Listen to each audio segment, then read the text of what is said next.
Bueno,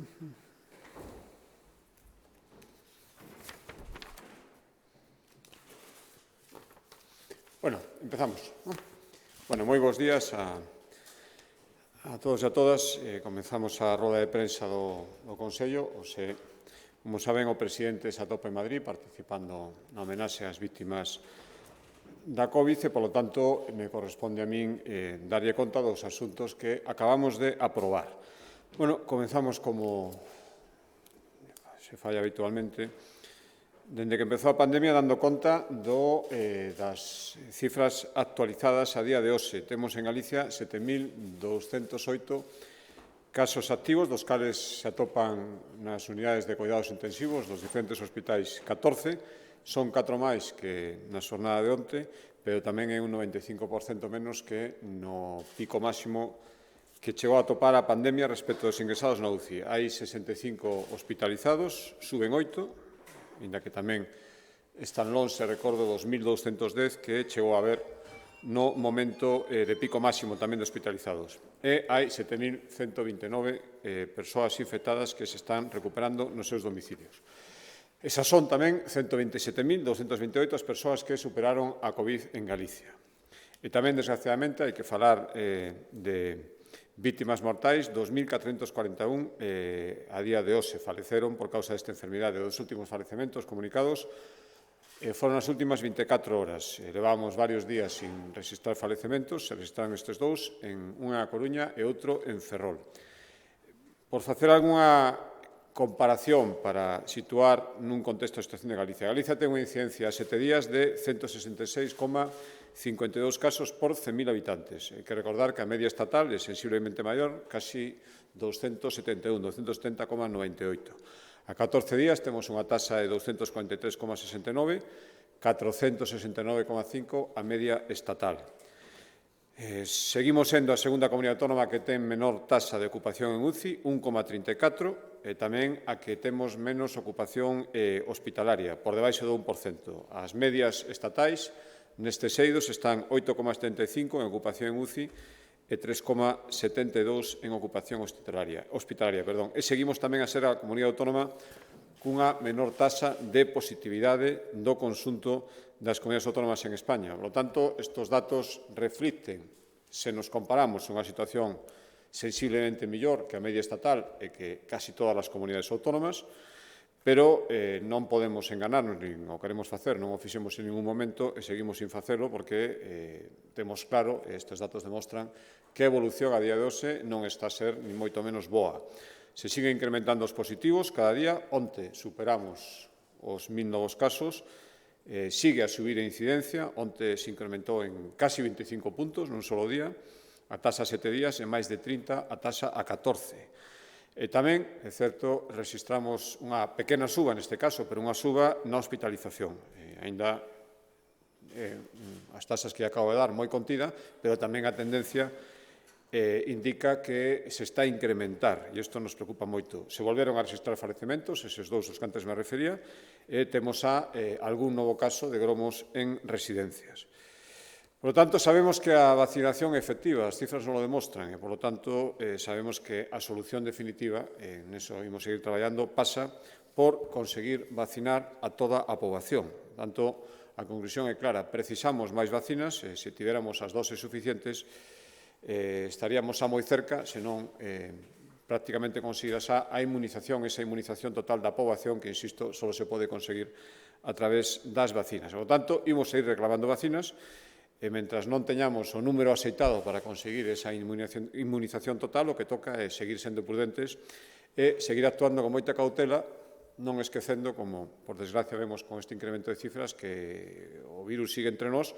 e, por lo tanto, as normas sanitarias siguen sendo de imprescindible observancia. Por iso, o Comité Clínico decidiu tomar novas medidas restrictivas e, por iso, imos seguir centrando os nosos esforzos en conter os contaxios agora mesmo no grupo máis vulnerable, que claramente é o grupo que non está vacinado, é o grupo especialmente da xente máis moza. Hoxe mesmo nos imos reunir co sector do ocio nocturno e tamén noutra reunión co sector da hostelería para abordar estas novas medidas, para aterrizarlas de xeito conxunto, de xeito coordinado, como ímos facendo desde o primeiro momento, para facer tamén un chamamento conxunto a través, por suposto, da Xunta de Galicia, pero tamén destes profesionais tan directamente afectados, a seguir mantendo a prudencia, a seguir cumprindo as normas sanitarias e a seguir intentando que canto menos xente se contaxe, moitísimo mellor. Isto respecto ás cifras e as actuacións que se refiren á pandemia, que, sen ninguna dúbida, agora mesmo é o tema que máis nos preocupa e o tema que máis preocupa a sociedade, por suposto, tamén a Xunta de Galicia. Paso agora a darlle conta dos asuntos máis importantes acordados hoxe no Consello da Xunta, empezando por un relacionado directamente coas competencias da Vicepresidencia Primeira, que se refire ás axudas do Plan de Choque do Turismo. Como lles decía, agora ao falar dos profesionais da hostelería, o turismo en xeral, sen dúbida, un dos sectores máis afectados, o siga a ser, o foi durante estes meses tan duros, e o siga a ser, sobre todo pensando nunha perspectiva de futuro, a ser afectado por todas as circunstancias e os impactos e os perxuicios que poidan causar a pandemia. Por lo tanto, a Xunta de Galicia, dende o principio, nos seguimos, acometimos accións e actuacións, primeiro, para reactivar un sector que necesitaba esta reactivación, sen unha dúbida, que necesita todavía, e, segundo, para intentar enganchalo co gran acontecemento, mal que lle pese a algúns, turístico e oportunidade de promoción para Galicia, como é o Xacobeo 21-22. Por tanto, dentro deste plan de choque, só neste ano pusemos en marcha, aparte de todo o que se fixo durante o ano 2020, relacionado primeiro co confinamento, despois co período que veu despois, ano 2020, neste ano 2021, que é o que abordamos hoxe no Consello da Xunta, pusemos a disposición do turismo galego directamente neste plan de choque ao redor de 30 millóns de euros, que xa están desembolsados e que, ademais, eso non significa ni moito menos que, se seguira facendo falta poñer máis cartos neste plan en función de como evoluciona a situación e, polo tanto, o impacto no turismo, por suposto, a Xunta de Galicia o seguiría facendo. Por facerles un pequeno desglose destas cantidades, case o 90% deste plan de choque, máis de 25 millóns, se destinaron a unha dúcia de liñas de actuación moi directas que, xa digo, están a día de hoxe xa todas postas en marcha. Empezando polo coñecido e difundido, creo que experiencia de éxito, tarxeta turística, o coñecido como bono turístico, o programa Elixe Galicia, axudas para digitalizar o sector, tan necesario nestes momentos e cara ao futuro, para mellorar e adaptar as circunstancias da COVID e as infraestructuras turísticas, para seguir fomentando a calidade do noso turismo como marca distintiva neste contexto agora tan difícil pospandemia e para reactivar dentro do turismo sectores que están especialmente afectados, todos o están, pero os guías turísticos, as empresas que organizan congresos, as axencias de viaxes, o están moi especialmente, por lo tanto, foron obxecto dunha especialísima atención. E despois tamén destinamos outra parte, esos 30 millóns, a colaborar con concellos en infraestructuras turísticas singulares, a servizos ligados ao Ano Santo e coa atención ao peregrino e a execución de algúns programas de reactivación, a parte dos que xa lle dixen. Xa digo, en total, 30 millóns de euros destinados ao sector turístico e, por desglosarlle un pouco máis aos destinatarios, 16,8 directamente dirixidos a empresarios ou empresariado turístico, 4,5 tamén a eles, indirectamente, pero directamente facendo e promovendo acordos cos concellos, ao final tamén chega o sector turístico. 4 millóns foron para particulares para que fixeran actuacións, neste caso sí máis relacionadas co Xacobeo, pero que ao final tamén teñen impacto turístico. Estou falando sobre todo de actividades de embelecemento en infraestructuras privadas, pero que ao final tamén están en entornos do Camiño de Santiago ou gardan relación con servizos turísticos, e 150.000 dirixidos a asociacións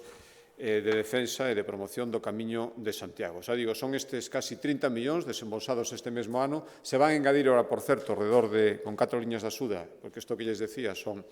liñas xa implementadas. Estamos acabando de negociar e implementaremos moi próximamente 4 liñas de axuda máis por 12 millóns de euros que van a ir dirixidas a seguir mellorando infraestructuras turísticas, especialmente interesantes ahora neste novo entorno turístico que vai haber. Tamén imos seguir axudando a comercialización, os novos xeitos de comercialización dos produtos turísticos na época post-Covid. e a axudar a algún outro sector dentro do turismo que vemos como vai avanzando a situación e vemos que lle vai costar máis recuperarse, polo tanto, volvemos a facer incidencia en axudas directas a eses sectores moi concretos, de acordo, ademais, e sempre coordinados cos representantes xerais do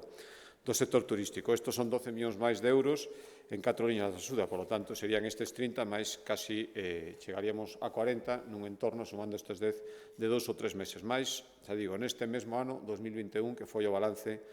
que veu o Consello da Xunta hoxe. Isto no que se refire a axudas directas ao turismo. Seguindo, directamente relacionadas coa actividade de ocio, non do turismo estritamente, pero ao final todo forma parte dun conxunto, o seu Consello da Xunta de Galicia deu o visto bo a liñas de apoio para seguir axudando a un dos sectores tamén máis damnificados por as consecuencias da pandemia, que é o sector das orquestas. Por recordarlles, tivemos as liñas de apoio que están implementadas o ano pasado 1 millón de euros, medio cento de agrupacións de orquestas se beneficiaron o ano pasado esta axuda directa, tamén 500.000 euros distribuídos en meses pasados para traballadores estacionais de orquestas afectados pola COVID-19. Recordo que este é un sector con moita estacionalidade, por lo tanto, hai traballadores que teñen traballadores fixos, pero tamén traballadores estacionais. Hubo 500.000 euros de axudas directos para estes traballadores estacionais e tamén dos dous plans de rescate da Xunta de Galicia que xa están distribuídos casi 3 millóns de euros, 2,8 o foron para as orquestas. E hoxe sumamos unha cantidade máis, 400.000 euros, en axudas específicas para fomentar a contratación destas orquestas, especialmente durante estes meses de verao. Son 400.000 euros a través de dous convenios coas dúas asociacións máis representativas deste sector, que son a Asociación Galega de Orquestas e a Asociación de Empresarios da Música de Verbena, e o que queremos é cofinanciar ao redor de 50 espectáculos, no marco, por suposto, da programación do Xacobeo 21-22, encadra dentro desta programación, pero queremos que sexan actuacións que se fagan canto antes, durante este verao, que é a época máis propicia. Por lo tanto, o que vamos é a dar unha axuda de ata 4.500 euros por actuación e un límite. Ninguna orquesta poderá ter unha axuda superior aos 45.000 euros, enganchando, por lo tanto, 10 actuacións ou máis como máximo. Se trata de asumir este convenio, queremos asumir ata 40% do coste de cada espectáculo. A única condición que poñemos é que foran espectáculos contratados dende o 15 de xuño pasado e de aquí en adiante, concentrando especialmente nestes meses de verao, e que, por suposto, sexan orquestas con sede en Galicia e cun mínimo de 5 componentes. Por tanto, é unha axuda máis que se engade ás que xa se estableceron para un sector, xa digo, especialmente danificado, e, desde logo, o compromiso da Xunta de Galicia saben que o teñen, a través destas reunións que mantivemos para arbitrar tamén esta axuda, o terán da Xunta de Galicia mentras o necesiten, pero tamén é necesario que o teñan de outras administracións, especialmente dos concellos, que ao final son, en moitos casos, os que propician estas contratacións, que a Xunta apoia con esta axuda. Vimos un importante acordo tamén no Consello da Xunta de Galicia relacionado co eido cultural e tamén co Camiño de Santiago e tamén co sector turístico, que é o Plan Catedrais presentado pola Consellería de Cultura. Saben que no ano 2009 se iniciou un ambicioso programa de conservación e restauración do noso, en Galicia hai moitos, pero sen ninguna dúbida, o monumento máis enlleiro, máis emblemático é a Catedral de Santiago. Había que facer un plan moi ambicioso, se fixo no ano 2009, tuvo un pulo importante, ademais, no ano 2015, a través dun convenio coa Administración Xeral de Estado, o Goberno Rajoy en aquel momento. Iso permitiu que chegáramos ao momento actual, o mes de decembro do ano pasado, onde se poido inaugurar unha parte importante, que todavía algunha, pero creo que a gran inauguración da Catedral de Santiago, 800 anos despois da súa construción, esa gran restauración que se acometeu e que finalizou, como saben, hai poucos meses. Bueno, rematada na súa gran parte, non totalmente, porque este plan do que lles vou a falar, que os vimos no Consello da Xunta de Galicia, de feito, dedica 6 millóns, os últimos millóns, para completar o que todavía restaría na Catedral de Santiago, pero nos centramos no resto do inmenso patrimonio, do rico patrimonio que supoñen outros conxuntos catedrais, concatedrais, antigas catedrais de Galicia, en todo caso, monumentos que ademais están nos entornos dos Camiños de Santiago e que teñen por si mesmo e en conxunto, e sobre todo con vistas ao Xacobeo 2027, non esquezamos que despois de 11 anos imos ter 3 Xacobeos seguidos, bueno, todo isto justifica, creo que dabondo, poñelas en valor e un ambicioso plan de restauración. Por lo tanto, este plan Catedrais de Galicia 2021-2027 final unha folla de ruta que, ademais, se vai facer en canto á súa planificación e, despois, por suposto, a súa execución cos titulares destes bens, que é a práctica totalidade a Iglesia e, ademais, a través das dióceses, dos cabildos catedralicios, que coñecen perfectamente os seus monumentos e que nos axudarán, como xa fixeron coa Catedral de Santiago, a executar este plan. Son 38 millóns de euros, que, a parte da Catedral de Santiago, inclúe intervención nas basílicas de Lugo, na de Mondoñedo, Ourense, Tui, na antiga Catedral de San Martiño de Foz e nas concatedrais de San Xiao de Ferrol e Santa María de Vigo. Bueno, en definitiva, as grandes conxuntos religiosos catedralicios que temos en Galicia quedan amparados por este plan, digo, ten unha vixencia 2021-2027, e 38 millóns de euros que, por suposto, poderán ser obxecto de engádegas de máis cantidades e, por lo tanto, máis inversións, como pasou, lles recordaba, coa proxecto inicial de restauración da catedral, que no ano 2015 tivo un pulo e un aumento importante, pois agardamos que poida ser así tamén con este plan e, polo tanto, que as actuacións, que ademais serán reorientables en un plan longo, se poidan levar a cabo todas as previstas e algunhas a maiores en función dos recursos. Isto respecto ao plan catedrais. Outro acordo importante no ámbito da vicepresidencia primeira o que ten que ver coa aprobación do terceiro plan do Parque Móvil da Xunta de Galicia. Ven vostedes que no ano 2009 iniciamos un ambicioso plan de reestructuración e moi necesario do Parque Móvil da Xunta de Galicia. Buscábamos mellorar un servicio que se podía mellorar as condicións laborais dos condutores e tamén reducir os gastos de funcionamento. Este plan tuvo un éxito evidente, xa fixemos un balance no seu momento del. No 2011, e en base a este éxito, se aprobou un segundo plan que continuaba nesta liña e que seguía dentro dun marco de austeridade, creo que demostrable e predicable do Goberno da Xunta de Galicia, especialmente naquel momento que fixemos foi seguir adecuando, axeitando a flota ás necesidades e ás circunstancias económicas reais. Supuso varias decisións estes dos plans. O primeiro, facer un inventario, unha sistematización de todos os vehículos e de todo o parque móvil que ten a Xunta de Galicia, nos diversos parques sectoriais tamén. Se fixe unha renovación parcial e moi necesaria naquele momento do parque móvil. Se reorganizaron os servicios, asignando os condutores en base a criterios de proximidade e rotación dos servicios que tiñan que facer, e se tomou a decisión, recordar naquele momento, de eliminar asignacións permanentes de vehículos e condutores a altos cargos e deixálos solo para presidente, conselleiros e delegados. Todo aquelo supuso aforros moi importantes, a parte dun xeito de unha racionalización agora de traballar do parque móvil moi necesaria, como decía, e o balance ata o ano 2020, dende aquel primeiro plan do ano 2009, foi un aforro superior aos 20 millóns de euros, facendo a comparación, como a fixemos sempre nos outros dos plans, cos gastos que había no ano 2008, a partir do ano 2009, se empeza a implantar estas medidas, e o aforro até a día de hoxe ten superado os 20 millóns de euros. Bueno, por tanto, queremos seguir adiante, volve a ser necesario dar un paso máis e, por tanto, aprobamos este terceiro plan cun engadido moi importante, ademais, e absolutamente imprescindible neste momento, onde tiñamos, a través das institucións europeas, unha demostración máis de que todo o que se refira agora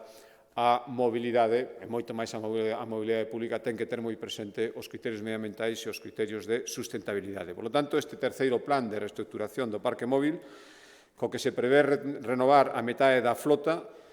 vai ser, por suposto, con vehículos de etiqueta medioambiental cero ou eco, en todos os casos. O que imos facer é sustituir os vehículos con máis de 10 anos de antigüedade ou aqueles que superen os 500.000 kilómetros. Na maioría dos casos coinciden estas dúas circunstancias, pero hai casos en que cunha antigüedade menor os vehículos, algúns deles, superan xa ampliamente este quilometraxe. E queremos, por suposto, hai moitos obxectivos. Un fundamental é reducir a emisión de gases contaminantes. O obxectivo é, como mínimo, nunha terceira parte da emisión actual. Imos facer a través de un contrato de leasing, a modalidade de leasing financeiro. O orzamento son 6 millóns de euros e contempla a adquisición de 191 vehículos ao prazo 48 meses. Optaremos, sempre que sexa posible, agardamos que sexa posible na maioría dos casos, por vehículos de carácter híbrido, híbrido conectable ou eléctrico. Insisto, sempre tendo en conta, en un caso puntual, poida que non sexa posible, tendo en conta a utilización ou o destino o que vai ser destinado este vehículo, que xa digo que abrangue moitísimas modalidades dentro das diversas finalidades que se cumplen co parque móvil da Xunta de Galicia. Queremos, por lo tanto, cubrir as necesidades de mobilidade que serán os servizos da Xunta de Galicia na súa totalidade, aumentar a seguridade, moi importante tamén, recordo, estamos falando de moitísimos vehículos cunha vida xa moi longa e cunha quilometraxe moi amplia, reducir, este é un obxectivo que conseguimos a dúas veces, e, dende logo, agora vai pasar tamén, reducir os gastos correntes en combustible e en reparacións. O gasto en talleres, dada a antigüedade dos vehículos, estaba aumentando moito nos últimos anos e, por suposto, tamén é fundamental reducir, a través de adquisición deste tipo de vehículos que lles decía, as emisións ao medio ambiente. A maioría dos vehículos, xa lles digo, unha porcentaxe moi importante, van ser para desplazamentos do persoal da Xunta de Galicia, tamén incluídos altos cargos, cando sexa necesario renovalos, e tamén para labores de reparto de correspondencia, logística, todo aquilo que falla habitualmente o Parque Móvil da Xunta de Galicia, tanto en servizos centrais como nas diferentes delegacións. E, por lo tanto, xa digo, en consecuencia, seguimos buscando o que buscábamos nos dous primeiros plans, no do ano 2009 e no ano 2011, que é reducir costes, racionalizar o servicio e agora, pasados estes anos, imprescindible ter un parque móvil sustentable dende o punto de vista medioambiental. Outro acordo relacionado tamén con vehículos, neste caso dirixidos aos concellos e á Policía Local, é o que tomouse a Xunta de Galicia para, por primeira vez, e unha vez detectadas as necesidades e as recurrentes peticións de moitos concellos, axudalos a renovar a súa flota de vehículos de Policía Local. A Xunta de Galicia xa acometeu esta acción en varias ocasións, a última no ano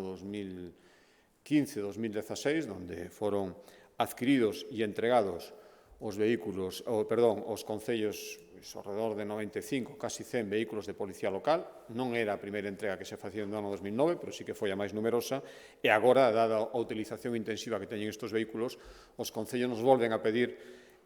axuda para seguir renovando esta flota, e imos dedicar 1 millón de euros para sufragar este o plantexamento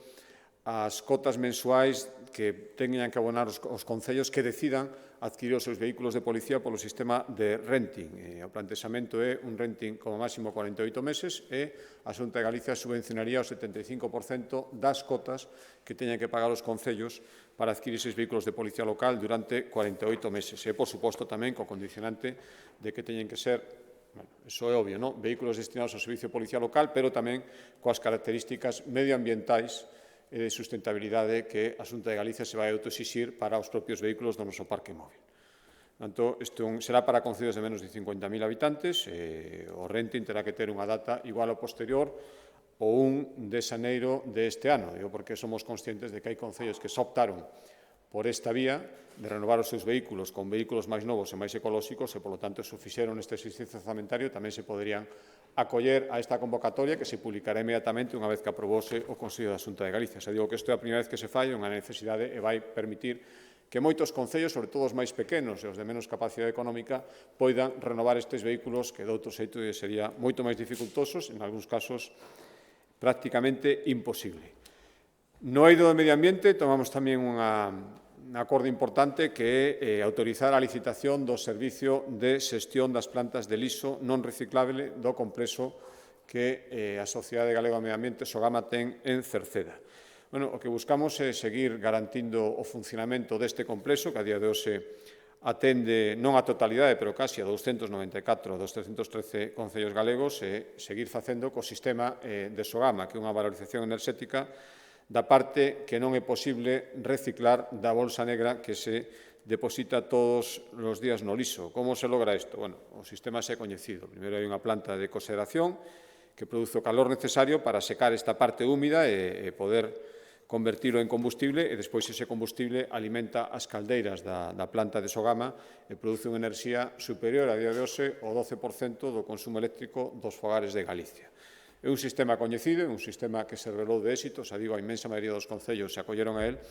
e, polo tanto, o que vimos de analizar no Consello da Xunta de Galicia é o novo contrato para unha duración de 10 anos, unha prórroga excepcional, podería ter de 9 meses se plantexa un período largo, 10 anos, para garantir unha explotación responsable, sustentable das instalacións e que, dende logo, require unha elevadísima competencia técnica nas empresas que estimen oportuno presentarse á licitación. Digo, son 294 concellos os que hoxe se acollen a Sogama, 2,24 millóns da población total de Galicia están baixo o sistema Sogama na xestión dos seus residuos e, polo tanto, un acordo que hoxe tamén adoptamos vinculado a esta licitación é comenzar a tramitación para declarar como proxecto de interese autonómico o complexo da Sociedade Galega de Medio Ambiente en Cerceda. Ten un carácter evidentemente supramunicipal, atende a moitísimos concellos, xa digo, 294, por lo tanto, se inicia este procedimento para que o ámbito de actuación físico onde está a planta, unha superficie de 800 metros cuadrados, 18 parcelas, teña esta condición e, por lo tanto, se xa posible ampliar, se fora necesario, a actividade que ali se desenvolve, novos espacios, maximizar eficiencia, en definitiva, algo que redunde en beneficio non da Xunta de Galicia, sino dos 294 concellos que forman parte de Sogama. Isto respecto a medio ambiente. Pasando a outro ámbito, a Consellería de Medio Rural, renovamos, non era a primeira vez, xa vamos cantos anos, o convenio co Ministerio de Defensa para reforzar a vixiancia nos montes galegos fronte aos incendios, o coñecido xa digo que non é a primeira vez, como Operación Centinela. Van ser 30 patrullas terrestres, son 3 máis que no ano pasado, 2 equipos de mantemento e de asistencia a todas estas patrullas para garantir que en todo momento non va a ter ningún problema, van poder desenvolver o seu labor. Os obxectivos son os coñecidos: reforzar a vixiancia nos bosques, contribuir ao reforzamento e unirse á vixiancia que xa se fai por outros medios, principalmente da Xunta de Galicia, Policía Autonómica, Forzas e Corpo de Seguridade, identificar, se necesario, a posibles causantes dos incendios e, de logo, a presencia disuasoria acreditada destas patrullas polos diferentes montes. Son 430.000 euros, os mesmos que o ano pasado, as cometidos de cada parte coñecidos o Ministerio se encarga da coordinación e espregamento das patrullas. Hai unha cláusula que establece que se o risco subira moi alto de incendios, que o galla que non, as patrullas poderían chegar ata 75 e se incorporarían máis 2 helicópteros do Exército, esta Operación Centinela gallega, e, con este despregamento, que se vai centrar nos meses de agosto e setembro, se vai completar o dispositivo durante eses meses da Xunta de Galicia e se chegaría a máis de 7.000 efectivos nos montes neses meses tradicionalmente especialmente complicados para os lumes forestais. Outro acordo de medio rural se refire a un balance da convocatoria deste ano 2021 da Consellería de Medio Rural para a creación de superficies forestais, subvención para a creación de superficies forestais. O importe son casi 5 millóns de euros, unha cantidade importante, e o que se pretende é chegar a plantar en 2.500 hectáreas de montes galegos coníferas ou frondosas. Isto está dentro do Plan Forestal de Galicia 2021-2040 e dentro deste plan xa formaba parte, xa é coñecido esa suspensión temporal de novas plantacións de eucalipto en terreos que xa foi explicada e difundida dende a Xunta de Galicia. Por tanto, por darles un dato relacionado con este último aspecto do plan 2021-2040, referido aos eucaliptais, decirles que este ano as achegas ao abeiro desta convocatoria de 4,8 millóns de euros van permitir que 128 hectáreas que a día de hoxe ou durante este ano estaban ocupadas por eucalipto principalmente, pero non só, tamén outras especies como a acacia negra, a mimosa ou a falsa acacia, poidan ser sustituídas por coníferas ou frondosas. 128 hectáreas que empezaron o ano con estas especies ou rematarán con plantación de especies coníferas ou frondosas. Isto vai supoñer 4 veces máis da superficie que se sustituí destas especies no ano 2020. Os expedientes aprobados, o abeiro desta convocatoria de casi 5 millóns de euros, son 173, xa digo, para chegar a ao redor de 2.500 hectáreas. Estes 173 beneficiarios, para facerles un pequeno desglose, é dicir que a a inmensa maioría, non a totalidade, 86%, son comunidades de montes veciñais en man común. O outro 14% restante se repartiría en agrupacións de xestión do monte, 6%, e particulares que solicitan e actúan de xeito individual un 4%. No, perdón, un 8% os particulares e un 6% as agrupacións de xestión do monte. Todos os gastos que abrangue son os referidos a gastos de protección forestal, preparación previa do terreo, adquisición das plantas para repoblar, infraestructuras de acompañamiento, as actuacións para preparar as áreas de defensa de incendios forestais ao redor das plantacións, todo isto é o que abrangue a convocatoria de casi 5 millóns de euros. Cambiando de consellería e de sector, vamos agora a Consellería do Mar, aprobamos as axudas deste ano dos grupos de acción local pesqueiro. Son axudas por valor, son 4 programas, 350.000 euros, que se dividen dos seguintes xeitos. Eu paso a decir, resumidamente, 86.000 euros. O primeiro programa é dar a coñecer, está promovido polo Grupo de Acción Local Pesqueiro da Ría da Arousa e se dirixe a dar a coñecer as posibilidades que ofrece o sector da pesca entre o alumnado de diferentes centros de estudio, con un obxectivo claro e evidente, que é favorecer a incorporación da xente moza e garantir tamén o relevo xeracional nas actividades relacionadas co mar. O segundo proxecto aprobado, 88.000 euros, o promotor é o Golfo Arta Abronorte, o Galdo Golfo Arta Abronorte, persigue reforzar a gobernanza das zonas costeiras no eido de economía azul e definir, moi importante, as prioridades no sector ante os fondos europeos, é dicir, actuar de xeito planificado e con tempo para decidir que actuacións son as máis convenientes para acollerse os fondos europeos no eido da economía do mar. O terceiro, 145.000 euros, de maior cuantía, tamén promovido polo GAL Golfo Arta Abrosur e relacionado, aquí hai unha relación directa co turismo, con mellorar a competitividade turística relacionada co mar. Todos os programas coñecidos e moi difundidos, e creo con moito éxito, de mesturar o turismo tradicional co coñecemento das actividades pesqueiras e implicar a xente que nos visita no coñecemento de todo o que supón a cultura mariñeira e as actividades mariñeiras, todo isto que está promovido por estes plans e este novo proxecto que dá continuidade aos anteriores son 145.000 euros. E, por último, un proxecto de 31.000 euros GAL Ría de Pontevedra para incrementar a participación das entidades asociativas que existen en todo o noso litoral. Xa digo, en total, 350.000 euros divididos en 4 proxectos. Indo ahora ao eido de educación e tamén relacionado novamente coas actividades do doble ano santo, é o acordo que se tomouse para aprobar un convenio que vai suscribir a Xunta de Galicia coa Biblioteca Nacional de España e coa entidade Acción Cultural Española. Para que? Para organizar, acoller,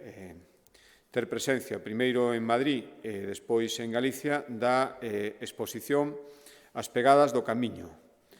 O comisario vai ser o exdirector da Real Academia de España, Darío Villanueva, o galego Darío Villanueva. Esta exposición se podrá ver inicialmente na Sala Recoletos da Biblioteca Nacional e despois, a partir do mes de marzo, se trasladará a Cidade da Cultura, o Gallás, estará, en principio, cando menos, durante o resto do ano santo 22. Son fondos manuscritos, bibliográficos, audiovisuais, cartográficos, todo aquilo que existe na Biblioteca Nacional, que ten un amplísimo bagaxe relacionado co Camiño de Santiago. Pois todo iso se vai reunir, sistematizar e plasmarlo por primeira vez nunha exposición que, ao final, o que reflite a riqueza cultural de 9 séculos do Camiño de Santiago. Son 400.000 euros o convenio total, dos cales a Xunta achega 235.000 e o resto entre a Biblioteca Nacional e a entidade Acción Cultural Española que depende do Ministerio de Cultura. Outro acordo no eido da cultura é o convenio que se aprobou o Consello da Xunta para suscribir entre a Xunta de Galicia e a Orquesta 430 de Vigo, que é unha orquesta de música clásica e música de cámara, está dentro da liña de apoio que chega a casi 1 millón de euros en total da Xunta de Galicia ás orquestas e agrupacións de música clásica que tamén as hai e moi boas en Galicia. Tanto temos acordos coa Orquesta Sinfónica de Galicia, coa Orquesta de Cámara Galega e ora se uniría esta orquesta viguesa, a Orquesta 430, para organizar 9 concertos en diferentes localidades. Son 70 músicos, entre 40 e 70, en función do repertorio das actuacións, que van ter o apoio da Xunta de Galicia para seguir dentro do marco do Sacodeu 21-22 apoiando as expresións artísticas relacionadas coa música clásica. Outro acordo tamén da mesma Consellería, esta vez no ámbito da educación, é o que ten que ver co acordo da Xunta de Galicia, do Consello da Xunta de Galicia, de destinar 264.000 euros para seguir captando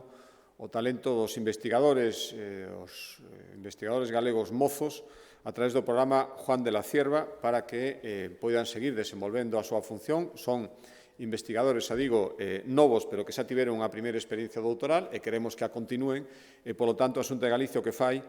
incrementando por cento un 42% a cantidade que se destinou no anterior convenio, que foi no ano 2019, ora van ser 264.000 euros, e o que queremos é, repartida máis nas 3 universidades galegas, é aportar a cantidade que correspondería, senón, ás universidades, un 20% do total do contrato, vai non aportar a Xunta de Galicia para favorecer que as 3 universidades galegas se presenten a este programa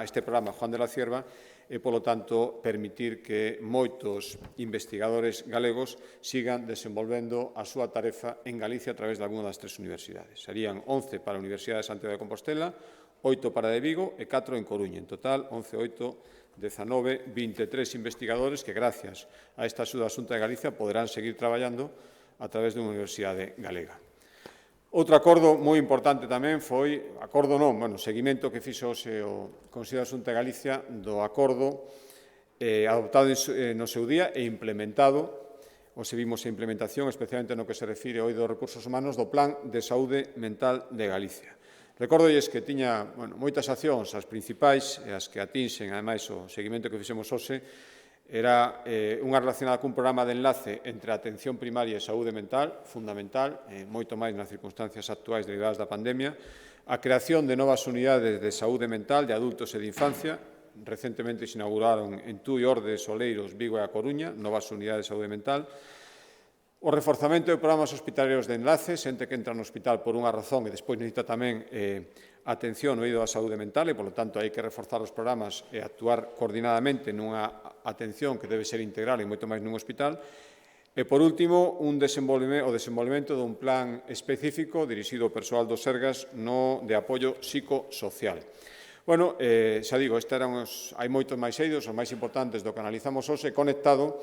co seguimento do estado actual de contratación dos recursos humanos que preveía este plan para desenvolver estas liñas estratégicas, especialmente estas 4 que lles acabo de decir.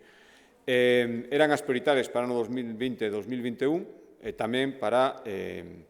o plan que tiña unha amplitude maior e iba hasta 2024, pero no ano 2020 e 2021 xa marcábamos unhos hitos, unhos feitos que tiñan que estar realizados canto antes e, polo tanto, o que constatamos hoxe no Consello da Xunta de Galicia é que dos 120 novos profesionais que se tiñan que incorporar entre os anos 20 e 21 a beiro deste plan xa están incorporados 95, que son máis do 80% da previsión que hai, insisto, a previsión sería ata finais deste ano. 31 psicólogos ou psicólogas, 31 psiquiatras, 12 traballadores sociais, 17 son persoal de enfermería especialistas en saúde mental, 2 técnicos auxiliares de enfermería e 2 terapeutas ocupacionais. Digo, máis do 80% da previsión, cando ainda falta unha cuarta parte do tempo para completar este fito que nos marcamos como fundamental dentro dun plan máis ambicioso, 83 millóns de euros, que chega ata o ano 2024. Vou rematando xa, acordamos tamén no eido das infraestructuras un convenio co Concello de Valga para minimizar o risco de inundacións frecuentes neste Concello. Ten un importe de 1,25 millóns de euros, o Concello cede os terreos e asuma as obras unha vez executadas e a Xunta de Galicia, a través da Consellería de Infraestructuras, se encarga da execución das obras. Xa digo, é para paliar as eventuais consecuencias futuras a vista das que tiveron as pasadas antes destas obras de inundacións polos ríos Louro e Valga, que atravesan este municipio. Son intervencións na beira, pegado ao núcleo de población, nas zonas máis próximas aos ríos, máis cercanas á liña do tren, en definitiva, as zonas que noutros momentos se inundaron e provocaron graves danos e que con estas obras a pretensión é evitalas nun futuro. Xa digo, 1,25 millóns de euros. E que está todo isto dentro do plan de xestión específico para a área fluvial dos ríos Ulla e Sar. Outro acordo de infraestructuras referido á calidade das aguas subterráneas na conca hidrográfica e competencia da Xunta de Galicia, que é a demarcación hidrográfica Galicia Costa, Renovamos un acordo que xa estaba asinado, son 450.000 euros nesta renovación, o total, dende que se implementou hai 4 anos, xa van 1,2 millóns de euros, e un acordo entre Augas de Galicia e o Laboratorio de Saúde Público, que depende da Consellería de Sanidade, para seguir garantindo parámetros de calidade nas augas subterráneas, que en moitísimos casos son as augas ao final do abastecemento domiciliario. Por lo tanto, hai unha serie de puntos de captación e de toma de mostras para garantir a salubridade e idoneidade destas augas, e o que prevé este convenio son máis de 1.600 probas analíticas ao longo de 80 puntos de captación establecidos, darlle continuidade a un plan que xa ven do ano 2016 e esta vez con 450.000 euros, que foi o que aprobamos hoxe. Último acordo da Consellería de Infraestructuras, autorizamos tamén as expropiacións, é dicir, o comenzo dunha actuación moi importante dentro do plan de sendas que ten a Consellería na comarca de Pontevedra, que é expropiacións para executar unha nova senda na estrada autonómica PO 2023. Todo no término municipal do Concello de Pontevedra. Son 1,2 millóns de euros.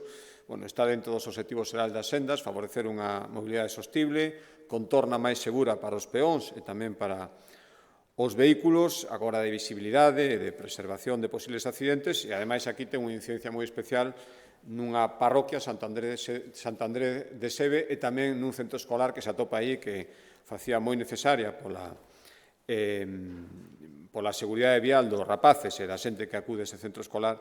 a cometer esta obra. Por lo tanto, a previsión é o levantamento das actas previas á ocupación das expropiacións que sexan necesarios, facelas xa neste segundo semestre, despois de tomar este acordo, e tamén xa licitar as obras. Son 2 kilómetros en total de longitude e un investimento de 1,2 millóns de euros. Xa digo, están dentro do plan de sendas da comarca de Pontevedra, que ten un investimento total de máis de 5 millóns de euros.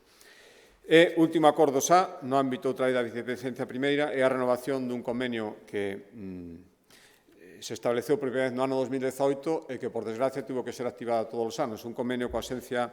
Española de Cooperación e para o Desenvolvemento, que aporta 1 millón de euros cada ano, e despois as comunidades autónomas que fan cooperación, que non son todas as comunidades autónomas, e dentro das que fan cooperación, non na totalidade, pero, dende logo, a Galicia sí, moitas delas, 80%, facemos este convenio anualmente coa Axencia Española de Cooperación. Para que? Para atender situacións de emerxencia ou catástrofe que, por desgracia, xa digo, se produciron todos os anos dende que este convenio está asinado. Por lo tanto, cando se falla unha petición de axuda, se vehiculiza dende a Xunta de Galicia a través da Axencia Europea de Cooperación, que ten capacidade para actuar inmediatamente sobre o terreo, e recolle a súa aportación de 1 millón de euros, máis as aportacións que lle facemos varias comunidades autónomas, cada unha de 50.000. Hubo que activalo todos os anos desde que está asinado e, por lo tanto, vista a súa necesidade, a Xunta de Galicia este ano volve a darlle o seu apoio con 50.000 euros. E estes son os acordos máis importantes do Consello de hoxe e, como sempre, quedo a súa disposición para calquera dúbida, se lles parece, primeiro relacionada co Consello e despois de outros temas que estimen convenientes. Relacionado co Consello, vostede vai manter a continuación unha videoconferencia xunto co Conselleiro de Sanidade co sector do ocio nocturno. Non sei se nos podía precisar algo máis, aparte dese chamamento á prudencia e ao respecto das normas, e tamén que lle parece a proposta que xa lanzan os hosteleiros de Lugo de que se poña toque de queda a partir da madrugada. Bueno, respecto á reunión do ocio nocturno, efectivamente, hai unha primeira reunión que xa está programada, por certo. Recordarán que cando tivemos a reunión previa á apertura do ocio nocturno, un poquinho antes do 1 de xullo, acordábamos que, pasados 15 días, para avaliar a situación, teríamos a reunión que os imos ter, exactamente no día que acordamos. É certo que as circunstancias hai 15 días eran diferentes ás de hoxe, por lo tanto, os plantexamentos tamén terán que ser diferentes. O que imos é, primeiro, a facer un balance directo e cara a cara, como sempre falamos cun sector, e non tivemos, se poden imaginar, en moitos momentos reunións fáciles, poñeres como está a situación, facer un balance de como foron as cousas estes 15 días de funcionamento da maioría dos locais de ocio nocturno, despois de tantísimos meses sin poder traballar, e avaliar as novas medidas que se poidan plantexar. E isto vale tamén para a segunda reunión, a reunión coa hostelería. Facer este balance e despois ver, explicarlle, ata ahora creo que foron sempre ben explicadas e creo que entendidas. Poden gustar máis ou menos, pero os profesionais do ocio nocturno e da hostelería en xeral foron os primeiros en entender sempre que cando a situación sanitaria obriga a tomar medidas, a seguridade sanitaria dos galegos está por enriba de todo. Por lo tanto, explicaremoslle as medidas que se tomaron, explicaremoslle a situación e tamén intentaremos combinar medidas para conseguir o que sempre buscamos, que é, se é posible, compatibilizar a seguridade sanitaria con funcionamento dun sector que representa unha parte moi importante da economía galega e a moitos profesionais que durante moitos meses non poderon traballar ou tiveron un perxuízo importante, o faremos. Por lo tanto, escoitaremos as súas suxestións, algunhas as fixeron a través dos medios de comunicación no día de onte respecto a requisitos adicionais que se poderían poñer para intentar evitar tomar decisións que outras comunidades autónomas xa están tomando e que aquí non, e iso vai un pouco relacionado coa petición que me decía vostede dos hosteleiros de Lugo, da Asociación de Hosteleiros de Lugo. Bueno, por suposto, lles escoitaremos. Non está agora mesmo, polo menos non está en riba da mesa o plantexamento de implantar, como fixeron outras comunidades autónomas, un toque de queda, pero escoitaremos as súas razóns e explicaremos por que creemos que a día de hoxe, insisto, a día de hoxe, se pode compatibilizar a súa actividade sin ter que tomar medidas tan drásticas con restriccións que, evidentemente, en algunhas zonas especialmente vai ser necesario tomar. Sí, con relación ao plan das catedrais, non sei se xa algún plan feito, se hai algún proxecto máis avanzado, se nos pode profundizar un pouco máis. Sí, como decía, o gran plan era rematar, e ainda non rematou, porque destes 38 millóns de euros hai 6 millóns, que comparado con todo o que se fixo non é unha cantidade moi grande, pero todavía quedan actuacións na Catedral de Santiago, formarían parte dese plan e despois actuar en todas esas catedrais e concatedrais e basílicas que decía que existen en Galiza tamén, que ademais están na súa práctica totalidade en entornos de camiños de Santiago. Por lo tanto, con ese horizonte do próximo Xacobeo, o do 27, creemos que é moi importante traballar con tempo. Por lo tanto, vamos a analizar, sabendo a cantidade que temos, eses 38 millóns de euros, onde é prioritario actuar e onde chegaríamos a tempo para telo preparado. E se despois temos a boa nova, como pasou no ano 2015, e decía antes, no goberno de Mariano Rajoy, que se fixe unha inserción moi importante dende o Ministerio de Cultura para acelerar a restauración da catedral, se veñen outras aportacións, pois engadiremos ese plan, pero sabemos que temos esas cantidades e queremos ahora planificar xunto coa Iglesia, que é a propietaria, especialmente tamén con outros especialistas, o que se pode facer e empezar a executalo, se posible, xa durante o ano que ven, que xa será 2022, e, temos 6 anos por delante, pero cando falamos deste tipo de actuacións e de edificios desta categoría, pois non é demasiado tempo, a verdade. Boa tarde. Tamén en relación á hostalería e ocio nocturno, o sector do ocio nocturno teme que esa obrigación de contar cunha PCR para acceder a un local desincentive aos clientes, que alternativa habería nestes casos. Sobre a hostalería, non sei se agora mesmo se baralla ou hai risco de que se volva a pechar a hostalería ou o interior da hostalería. Tamén propoñen os hostaleiros que se pode acceder ao interior dos locais cunha PCR como medida. Sobre outra cuestión, sobre as medidas aprobadas onte, os concellos do entorno do Salnés, como Vilanova, Vilagarcía, teñen amosado o seu malestar, porque, por exemplo, en Sanxenxo se decretou o nivel medio tendo unha incidencia máis alta. Por que se tomou esta decisión? Empezando por o final, foi unha decisión do Comité Clínico, por lo tanto, ustedes saben que se a Xunta de Galicia algo fixo sempre foi acatar as decisións do Comité Clínico e despois intentar implementalas e tamén intentar que sexan entendidas como decisións obxectivas. En esa liña, esta tarde vai haber unha reunión do Consello de Sanidade cos alcaldes da zona do Salnés para explicarlles, tratar de explicar dando a cara, como creo que sempre fixemos, por que se toman medidas e explicar as medidas que toman unha serie de expertos reunidos no Comité Clínico que xa leva moito tempo facendo. Por tanto, aí se explicará a objetividade, a necesidade e a razón. Respecto ás outras preguntas, vostede mesmo decía, por un lado hai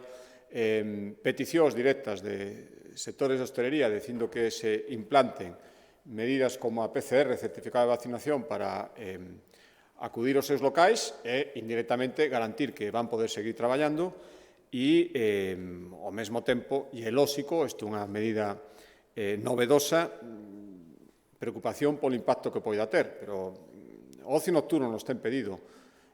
onde mesmo decían eles, non agora, sino en datas anteriores, tiñan suxerido que se fora necesario este podría ser unha solución moito mellor en todo caso que a que están adoptando outras comunidades autónomas que directamente, xa se fixo en algunhas, e outras falan de volver a facelo, pechar outra vez o ocio nocturno. Eso é o que os profesionais, tanto da hostelería en xeral como os do ocio nocturno, e falo porque vai ser a primeira reunión que imos ter agora, nos din que hai que intentar evitar a toda costa. E, polo tanto, esta pode ser unha boa maneira, o que vamos a intentar facer con eles, ver as posibilidades que habería, a capacidade para facer PCRs, como afectaría eso, se lles compensaría, que cambios podería haber respecto dos aforos ou de outras cousas en un escenario onde existan estas garantías ou onde non, todo eso que imos a adoptar. Pero eu estou seguro de unha cousa, entendo a preocupación perfectamente. Se eu for un empresario de hostelería estaría pensando exactamente o mesmo, pero tamén entendo, porque nos lo teñen dito, porque estou seguro que é así, polo que levamos falado con eles, que prefiren esta medida a que directamente se lles volva a pechar. Outras comunidades autónomas están optando por iso. Nos, xa digo que mentras poidamos a Xunta de Galicia vai facer o posible por compatibilizar a vida económica, a vida do ocio e as garantías sanitarias que están por enriba de todo o demais. Tendo en conta que Madrid ten máis dun millón de vacinas gardadas, cree que dende a capital deberían repartilas entre as comunidades como a galega, que si demostrou a capacidade de administrar as súas doses con eficiencia, como fixo a Xunta de Galicia mandando respiradores cara a Madrid? Bueno, mire, he coñecido que a única responsabilidade que ten o Goberno central respecto da vacinación é garantizar o suministro ás comunidades autónomas. Por lo tanto, que teña esa capacidade de suministro que faga a mellor distribución. O que podo dicir é que se tivemos máis vacinas estaríamos poñendo. E esta priorización que se está facendo ahora de rematar os grupos de idade antes de empezar a vacinar a población máis nova, ven derivado de que non hai vacinas suficientes. Por lo tanto, se tivermos máis poñeríamos. E, por lo tanto, quen se responsabiliza, porque que tampouco ten. A veces se escoita falar o presidente do Goberno e parece que está administrando el personalmente as vacinas. Non, son as comunidades autónomas que están encargando de toda a logística complicada que supón vacinar a canta máis xente con todas as garantías en canto menos tempo posible, mellor. Por lo tanto, se hai unha posibilidade de unha mellor distribución, que quen as está distribuindo, que o faga. Nos, dende Galicia, o que podemos decir é que se nos traen máis vacinas, esas vacinas as podemos poñer. Moi ben, moitas gracias.